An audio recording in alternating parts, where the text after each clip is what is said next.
Jake Paul had a couple of big events in the works for 2025. His team was apparently in talks with Canelo for a bout, but that fell through when Canelo signed a multi-fight deal with Saudi.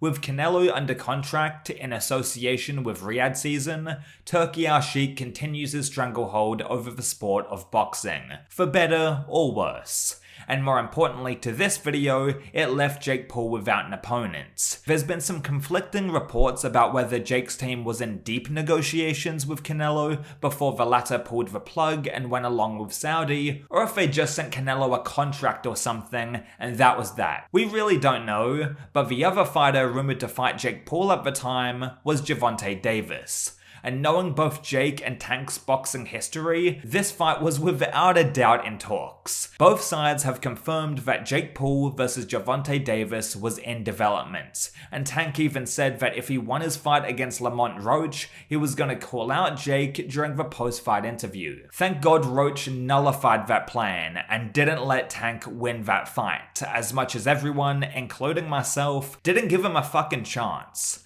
I appreciate him for his service, as Gervonta Davis vs Jake Paul would have been horrendous. I actually see why both guys would want to fight each other. They're very similar in fact. But before we dive into that, please make sure to subscribe to the channel for constant combat sports videos. We examine the UFC, boxing, and we've been growing every single day. I'd love for you to be a part of the channel with me. I appreciate the support already. Let's get into it. In terms of picking opponents and general career decisions, Tank and Jake are alike. Gervonta Davis wants to stack the deck in his favor completely with every single fight. He wants to fight opponents who will give him the least amount of resistance for the biggest amount of money. He is a prize fighter in every sense of the term.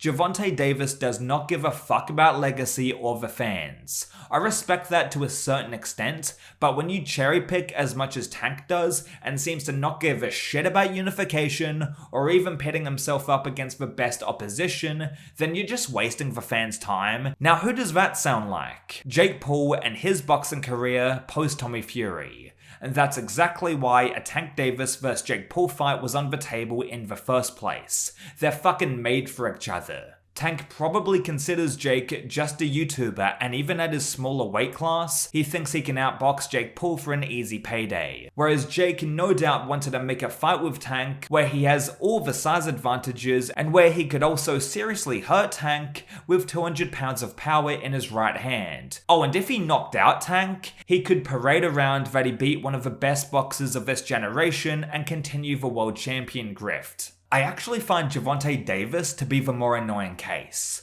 Yes, Jake Paul pisses off boxing purists, but Tank is currently holding a world title and he's made zero effort to fight the other best guys around his weight class. As a boxing fan, you could ignore the Jake Paul circus, but Gervonta Davis is a current world champion, squandering his prime and potential. He's incredibly protected, and it's just like shit or get off the pot, retire or fight the best guys, unify, go down and collect belts, go up and collect belts, stop wasting fans' time. I mean, you only have to go down a couple of divisions to see the shining example of how a world champion should operate. Now yeah, in a way, this man is chasing greatness, has been chasing greatness, becoming undisputed in 2 separate weight classes, and by the time his career is over, I'm certain he'll completely conquer 3 divisions. Undisputed, undefeated. In a way, consistently gives us exciting fights, and his potential is being fully realized. This should be the type of man everyone at PBC should be jacking off instead of Tank.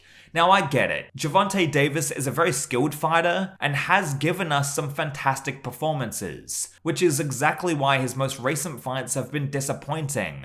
Even in the fight against Roach, it was the latter who made the contest interesting, talking shit to Tank, outboxing him, and making him really work to scrape that draw. Tank has always been a low output fighter, but as of late, it feels like he's just been letting the knockout fall into his lap and banking on his power rather than really outboxing his opponents, outworking them, and working for the finish. Again, thank God for Roach getting that draw and halting the Jake Paul plans. I don't mind MMA fighters or YouTubers fighting famous boxers in exhibitions or even pro bouts, but it does matter on when in their career that these boxers choose to do these exhibitions.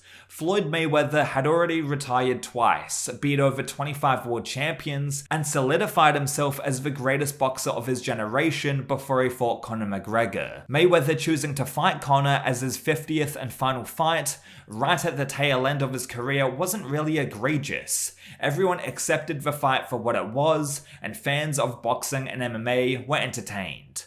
On the other hand, Tyson Fury, instead of fighting Anthony Joshua or the unified champion at the time Alexander Usyk, he chose to have a crossover fight with Francis Ngannou. Fans were irritated, and rightfully so, because he still had more work to do at the top championship level in his division. The Ngannou fight felt like an unearned cash grab, no matter how well Francis did. The same sentiment applies to a Tank Davis vs Jake Paul event. You're telling me that with Rolly Romero being the best boxer on Tank's resume and him holding the w.a.d.e belt hostage warrants him being able to have an exhibition with Jake Paul and fans just having to accept it? Fuck that. Luckily, he lost to Roach and they're planning to have a rematch in August. Yes, I say lost to Roach. On paper, the fight was officially declared a draw, but Tank blatantly took a knee, which should have automatically been ruled a knockdown, and also a 10-8 round for Roach. But the ref just ignored it. So the fight is a draw, no matter how corrupt that result is, with the two running it back in August. Even though I liked the first fight enough, we shouldn't even be seeing a rematch because it should have been scored correctly for Roach. Anyway, with that said, where does Tank go after a second fight? Win or lose, I feel like he should hang up the gloves. Tank has already expressed disillusionment with the sport of boxing, and I'd rather watch fighters in the lightweight division who are willing to unify and put it all on the line. Tank's career so far has had zero risk, almost no jeopardy, and while I believe Tank vs Roach 2 might be enjoyable, with Tank probably winning, I'm just over the Gervonta Davis show. Let me know what you think, and I'll catch you down the road.